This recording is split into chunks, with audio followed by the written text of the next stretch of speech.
Il y a quelque temps, je vous ai fait une petite vidéo sur les Unpopular Opinion version série où eh bien je jugeais vos Unpopular Opinion pour savoir si j'étais plutôt en accord ou en désaccord avec ces Unpopular Opinion, et du coup je me suis dit qu'il était temps qu'on fasse la partie 2 étant donné que je vous ai demandé de m'en donner encore plus en commentaire sous cette fameuse vidéo et j'ai eu énormément de retours, donc sachez que malheureusement je ne vais pas pouvoir mettre tous les Unpopular Opinion, mais on va essayer d'en mettre au maximum ici. Et on va évidemment commencer avec la série Elite.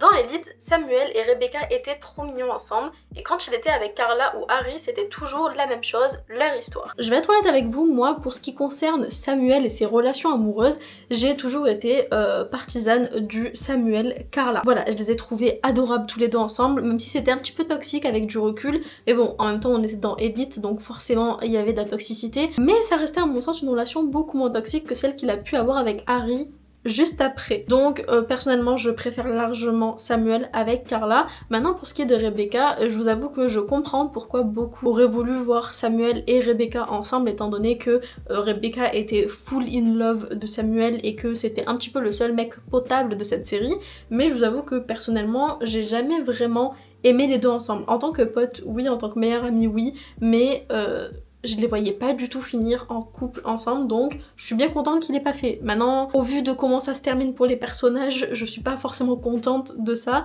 mais pour moi Samuel c'est automatiquement avec Carla. J'ai eu un petit unpopular opinion pour The Bear, c'est The Bear est surcoté. Voilà, c'est simple, concis et clair. Et je ne suis absolument pas d'accord avec ça, en même temps c'est un petit peu le principe de la vidéo, de pas être d'accord avec l'unpopular opinion, mais personnellement j'ai adoré The Bear. Je vous avoue que j'ai toujours pas fini la dernière saison, alors pas celle qui vient de sortir mais celle d'avant, je m'étais arrêtée à l'épisode 6 parce que il était un petit peu lent cet épisode là, du coup j'ai pas continué, mais pour moi cette série est incroyable et je trouve que bien au contraire elle est même un petit peu sous-cotée étant donné que on n'en parle pas tant que ça, on n'en fait pas des caisses tant que ça. Alors oui évidemment Jeremy Allen White est monté en flèche grâce à cette série quand elle est sortie, mais vraiment cette série est pas du tout surcotée et je vous la recommande si vous ne l'avez pas vue. Alors j'ai eu un petit unpopular opinion sur Marvel et c'était Moon Knight, meilleure série Marvel, elle tabasse Loki. Non, I'm sorry, mais non, pas du tout en fait.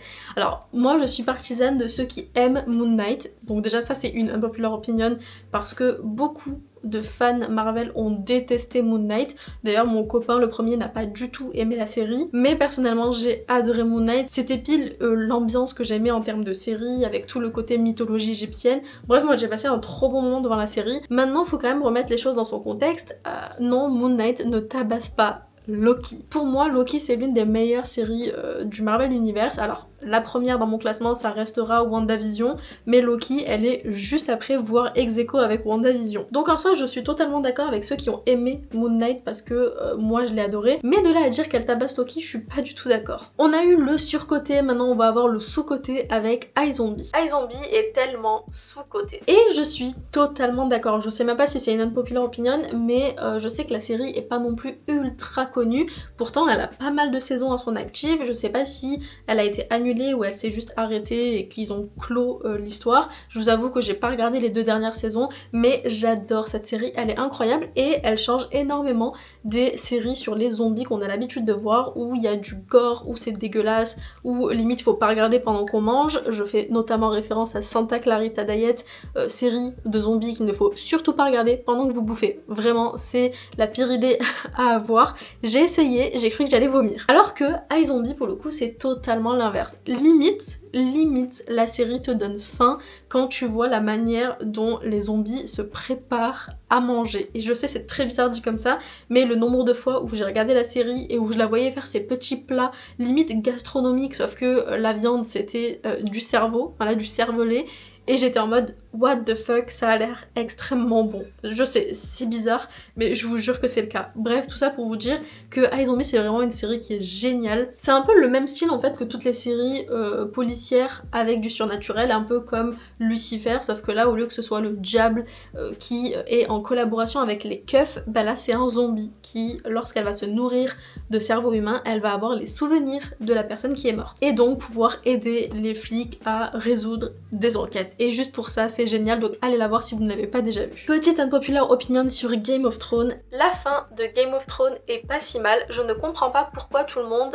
a eu la haine. Et en soi, je suis à moitié d'accord avec cette unpopular opinion. Personnellement, je suis partisane de ceux qui ont adoré la saison 8. Je ne comprends tout simplement pas pourquoi les gens disent que la saison 8 est mauvaise alors qu'elle était incroyable. On a eu des combats de dingue, on a eu une intrigue de dingue, on a eu des personnages qui sont partis en cacahuète complet et c'était ce qu'il nous fallait en fait, c'était ça qu'on voulait pour Game of Thrones. Je suis désolée mais personnellement j'ai passé un trop bon moment devant les épisodes de la saison 8. Elle fait partie des meilleures saisons à mon sens.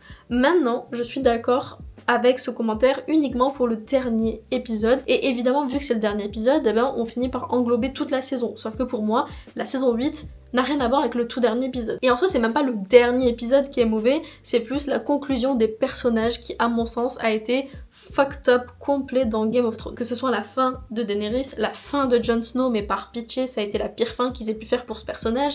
Que ce soit la fin pour l'autre, là, celui qui est en fauteuil roulant, je sais même plus comment il s'appelle, Bran, voilà, Bran Stark. Tellement on s'en fout de lui, je ne comprends pas pourquoi il a eu cette fin-là.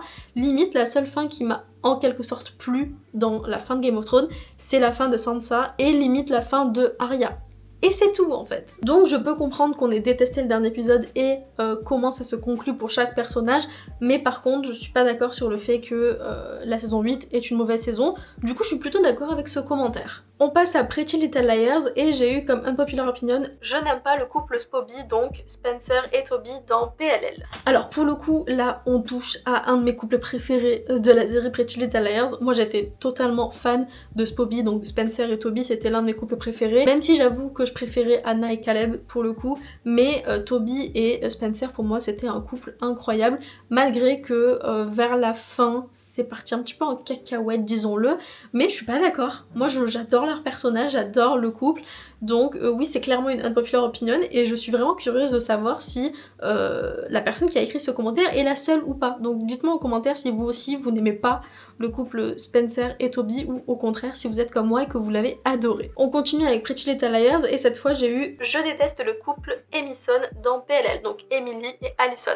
Et là pour le coup c'est autre chose, je suis totalement d'accord. Je trouve que le couple de Emily et Allison a été complètement forcé dans la série, qu'ils ont un petit peu écouté les fans pour mettre ce couple-là dans la série. Je crois d'ailleurs que ça a été le cas, que c'était pas du tout prévu que Emily finisse en couple avec Allison à la fin, et pourtant ça a été mis en place, donc je me demande sincèrement si c'est pas à cause des fans, parce que malheureusement ils aiment beaucoup faire ça, voilà, les réalisateurs, les producteurs, scénaristes, que vous voulez, ils aiment bien écouter ce que les fans ont à dire et donc rajouter des couples, évidemment pour avoir plus d'audience. Et je suis pas du tout partisane de ça, je déteste quand ils font ça. D'ailleurs ils l'ont fait aussi dans Outer Banks par exemple avec JJ et Kiara.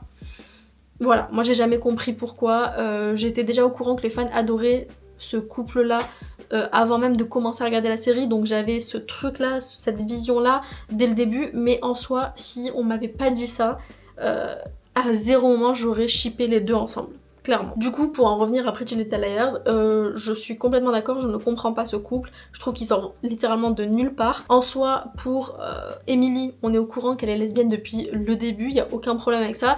Autant Allison, ça sort de nulle part, le fait qu'elle soit bisexuelle, ça n'a jamais été dit, ça n'a jamais été mentionné. Après, ok, je veux bien, ça peut pop d'un coup comme ça, pas de soucis, mais je parle vraiment en termes de trame narrative, il n'y a aucun moment où on se dit, hein, peut-être. Il y a peut-être un truc. Non, pas du tout, c'est vraiment... J'ai l'impression que c'est sorti de nulle part uniquement pour faire plaisir aux fans et c'est ça que je ne supporte pas dans leur couple. Et en plus de ça, bon, Allison, j'aime pas trop son personnage. Enfin, j'aime beaucoup son personnage mais j'adore la détester. Vous voyez ce que je veux dire? Ensuite, on va passer à House of a Dragon et j'ai eu, dans la saison 2, Aegon est incroyable. Aegon. Alors, c'est un peu compliqué de parler, je pense, de Aegon dans ce contexte-là parce que j'aime beaucoup l'acteur. Je trouve que la manière dont ils ont amené le personnage dans la saison 2 est mieux abordée que la saison 1 parce qu'on voit ses failles, on voit ses faiblesses, on voit plein d'aspects de lui qu'on voyait pas du tout dans la saison 1. En même temps c'est normal, dans la saison 1 c'était moins axé sur les enfants de manière générale et encore moins sur Aegon. Là dans la saison 2 on le voit plus d'un autre aspect, donc je peux comprendre qu'il a intrigué les gens à travers les écrans. Maintenant faut pas oublier que Aegon c'est un agresseur, vous avez compris, voilà, un agresseur S. Bref, le mot en V, je ne vais pas le dire sur YouTube. Mais tout ça pour vous dire qu'il faut pas oublier que le mec est un connard à la base et que c'est un enfoiré, et bon, on est beaucoup passé au-dessus je trouve, et moi j'aime pas trop ça. Voilà, j'ai énormément de mal avec les personnages qui sont des agresseurs dans les séries et qu'on finit par adorer et aduler à la fin, genre Chuck Bass dans Gossip Girl, voilà. Je le déteste et je le détesterai toujours. Mais du coup, par rapport à Egon, dans un sens, je comprends ce truc de... Il y a un côté un peu incroyable dans son personnage par rapport à comment il est dans la saison 2 si on enlève le côté agression. Le problème, c'est qu'on peut pas l'enlever, le côté agression, parce qu'il est bien présent, ce côté-là. Et moi, ça m'embête un petit peu. J'arrive pas à rentrer dans ce qu'ils veulent nous amener pour ce personnage parce que j'ai toujours ce truc dans la tête. On continue avec House of a Dragon. Dans House of a Dragon, je trouve que Viserys, donc le père de Rhaenyra, était un très bon roi. Et je suis totalement d'accord avec ça. Dites-moi en commentaire si c'est votre cas ou pas, mais personnellement je trouve que Viserys était un très bon roi, il a su maintenir la paix, il a su mettre sa famille ensemble malgré les tensions, malgré le fait qu'ils s'aimaient pas trop, mais en même temps c'est aussi ça qui a causé entre guillemets sa perte, en dehors du fait qu'il soit mort bien évidemment, mais c'était un petit peu prévisible que ça cause sa perte. Mais je suis d'accord, personnellement j'ai adoré son personnage et j'ai adoré le voir sur le trône, malgré la folie qui arrivait vers la fin. Ah, on va passer à Stranger Things. Alors, Stranger Things. Pour moi, clairement, dans Stranger Things, Nancy et Jonathan, c'est tellement chiant. J'aimerais tellement que Nancy et Steve se remettent ensemble. Alors même si au début je comprends totalement le choix de Nancy puisque Steve était toxique, il est maintenant un pilier de la série. Je regarde la série pour l'univers, mais aussi parce que j'adore le voir. Il est tellement drôle, voire même le plus drôle avec Destin. Il est beau, courageux, charismatique, il donne tout pour sauver ses amis, il est incroyable et il y a beaucoup plus de passion et d'intérêt entre Nancy et Steve. Ils sont beaucoup plus mignons. Et à contrario, comme ça je mets les deux ensemble, j'ai eu... Dans Stranger Things, je comprends que les personnes aiment bien Steve, mais moi franchement je le trouve pas incroyable et j'ai pas du tout aimé son couple avec Nancy. Je pense que c'est une unpopular opinion. Et pour le coup, j'arrive pas à savoir laquelle est vraiment une unpopular opinion, mais je pense que c'est plutôt la deuxième qui est une unpopular opinion parce que je fais partie de ceux qui adorent le personnage de Steve, c'est mon personnage préféré dans Stranger Things, et je trouve que son couple avec Nancy, même si au début il était très bancal dans la saison 1, par la suite j'ai adoré les deux ensemble et je suis très dégoûtée qu'ils ne soient toujours pas remis ensemble, à voir si ça va être le cas pour la dernière saison, même si je vous avoue que si on commence à parler théorie Stranger Things, personnellement, j'ai l'impression que Steve ne va pas rester vivant très longtemps. Mais après, ça c'est que mon avis personnel, à voir ce que ça va donner quand la dernière saison sortira, mais j'ai des doutes sur ce point-là. Malgré tout, je comprends totalement ceux qui sont team Steve et pas team Jonathan, surtout que dans la saison 4, clairement, ils ont montré un aspect de Jonathan que personnellement j'ai pas du tout aimé, le côté un peu junkie qui fait plus rien de sa vie à part fumer des bédos.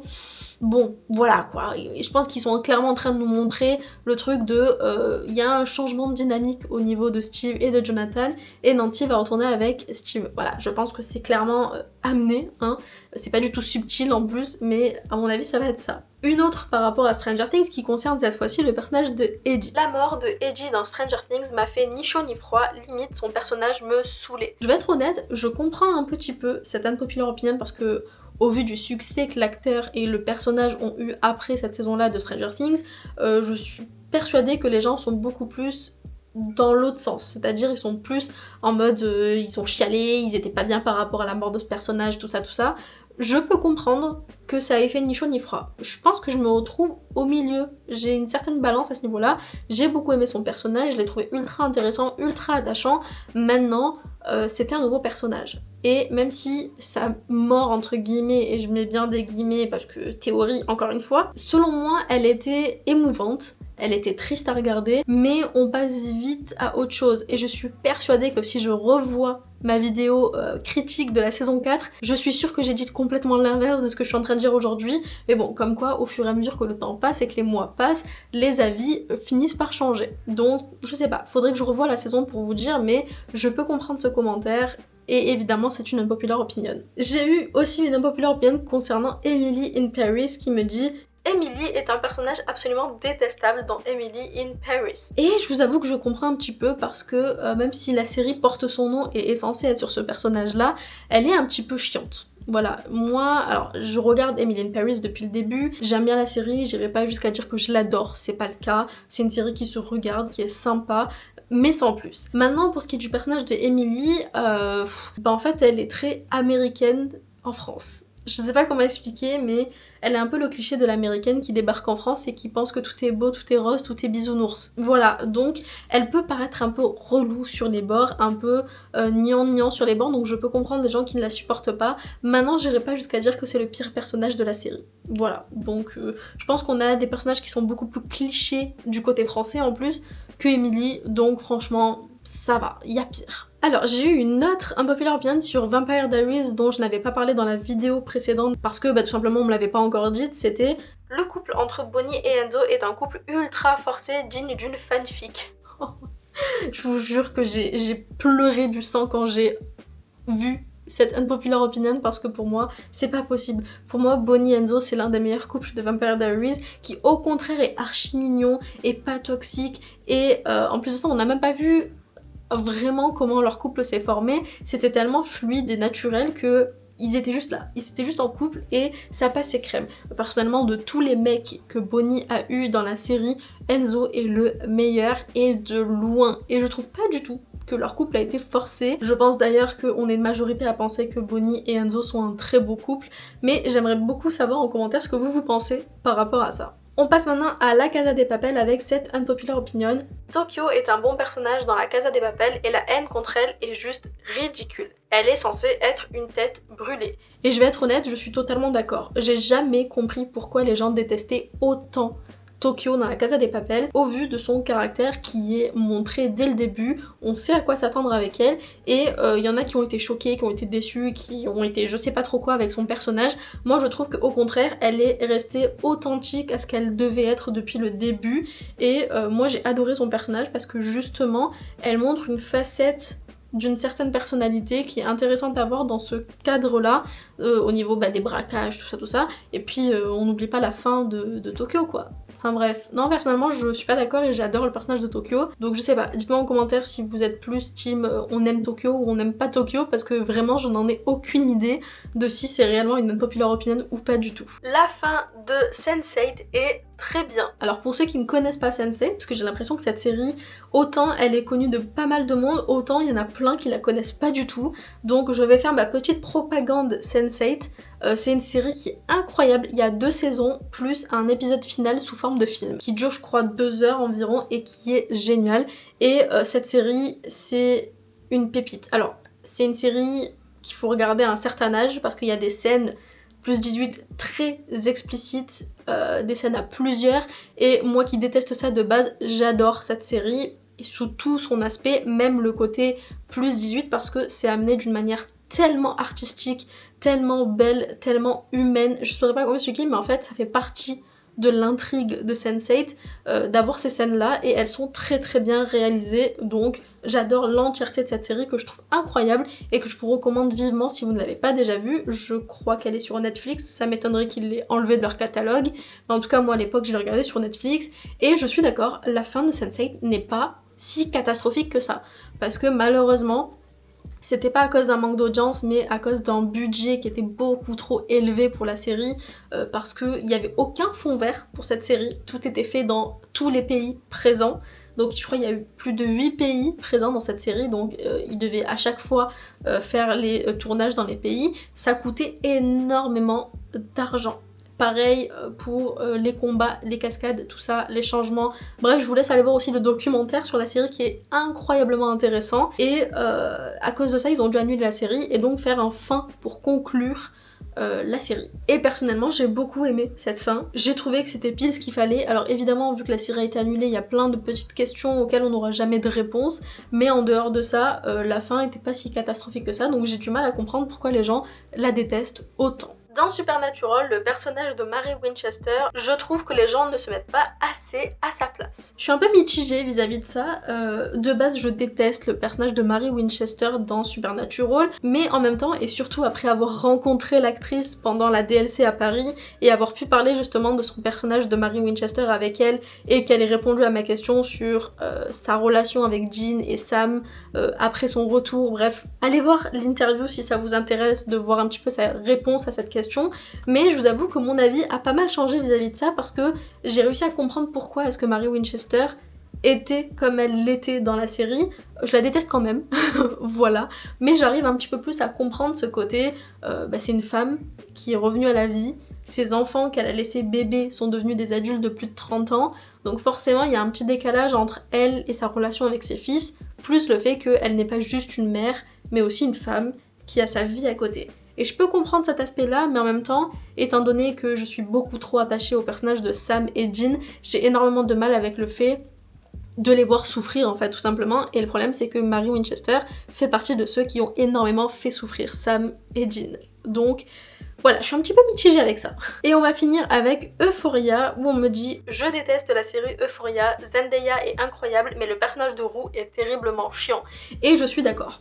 Voilà, on va s'arrêter là. Non, je plaisante. Je suis totalement d'accord. Personnellement, Euphoria, je n'ai jamais compris la hype dessus. J'ai regardé la série, les 2 saisons, il y en a 2 je crois, hein. Je les ai regardées, j'ai bien aimé, j'ai passé un bon moment devant, mais je trouve la série très malaisante sur plein d'aspects, et pas dans le bon sens. C'est-à-dire que c'est pas du malaise pour te faire passer un message profond, ancré par rapport aux jeunes, par rapport aux situations liées à la D ou aux scènes plus 18. C'était vraiment juste du malaise dans la façon de scénariser et de produire la série. Et ça, encore une fois, on le doit à son réalisateur. Évidemment, toujours le même, hein, que je déteste au plus haut point, qui est extrêmement toxique dans toutes les séries, films qu'il a produits, que ce soit The Idol ou Euphoria, vraiment je ne peux pas avec ce mec-là, et donc je comprends totalement cet unpopular opinion parce que je suis d'accord et je suis du même avis. Zendaya est incroyable en tant qu'actrice, et je sais qu'elle a beaucoup été connue grâce à Euphoria, mais selon moi, Euphoria, limite, c'est son moins bon rôle comparé à tous les autres qu'elle a pu faire par la suite, même si, oui, elle incarne très très bien le personnage de Rue. Quand elle est énervée, quand elle est dans des crises, elle est incroyable en tant qu'actrice. Maintenant, Euphoria repose uniquement sur Zendaya, faut le dire. Je suis désolée, mais sans Zendaya, la série aurait eu beaucoup moins de succès et n'aurait pas eu plus d'une saison. Enfin, c'est mon avis bien évidemment, mais voilà, je ne supporte pas Euphoria. C'est d'ailleurs pour ça que j'ai dû faire, je crois, une seule vidéo sur la chaîne sur cette série et que je ne compte pas en faire d'autres parce que je n'ai pas envie de donner des vues à cette série et à ce réalisateur. Enfin bref, je vais m'arrêter là parce que j'ai pas envie que la vidéo dure 15 ans et demi. N'hésitez pas à me dire si vous voulez une partie 3 parce qu'il y a eu énormément de unpopular opinion qui ont été cités. Vous pouvez aussi m'en donner sous cette vidéo si vous avez envie, mais il y en a eu tellement que tant qu'à faire, autant faire une partie 3, comme ça au moins les vidéos sont pas trop longues et elles vous font pas trop chier non plus. Enfin bref, je vais m'arrêter là pour cette vidéo, j'espère qu'elle vous a plu. N'hésitez pas à me dire en commentaire si vous êtes plutôt d'accord, pas d'accord avec les unpopular opinion que j'ai donné dans cette vidéo. Si vous avez envie de m'en donner d'autres pour la partie 3, n'hésitez pas également. Et puis pour ma part, je vous fais plein de bisous et je vous dis à demain pour mon podcast, parce que oui, j'ai créé un nouveau podcast qui sort un samedi sur 2 sur la chaîne et aussi sur Spotify et tout ça. Je vous mets toutes les infos en barre d'infos directement. Donc demain 10h, il y a un podcast, le premier podcast en fait qui sort sur la chaîne et sur les plateformes. Et sinon, moi je vous dis à dans quelques jours pour une nouvelle vidéo. Bisous! Bonjour à toutes et à tous, aujourd'hui nous allons faire une vidéo où les séries jugent vos unpopular opinions. C'était pas ça. Mec, a rien compris. Bonjour à toutes et tous. Mais qui suis-je? C'est une bonne question. Qu'est-ce que je fais ici? Vous ne me connaissez pas, je ne vous connais pas non plus, et pourtant vous m'aimez déjà. Vous avez vu, je suis sur le front là, je suis un vrai soldat, c'est un truc de ouf.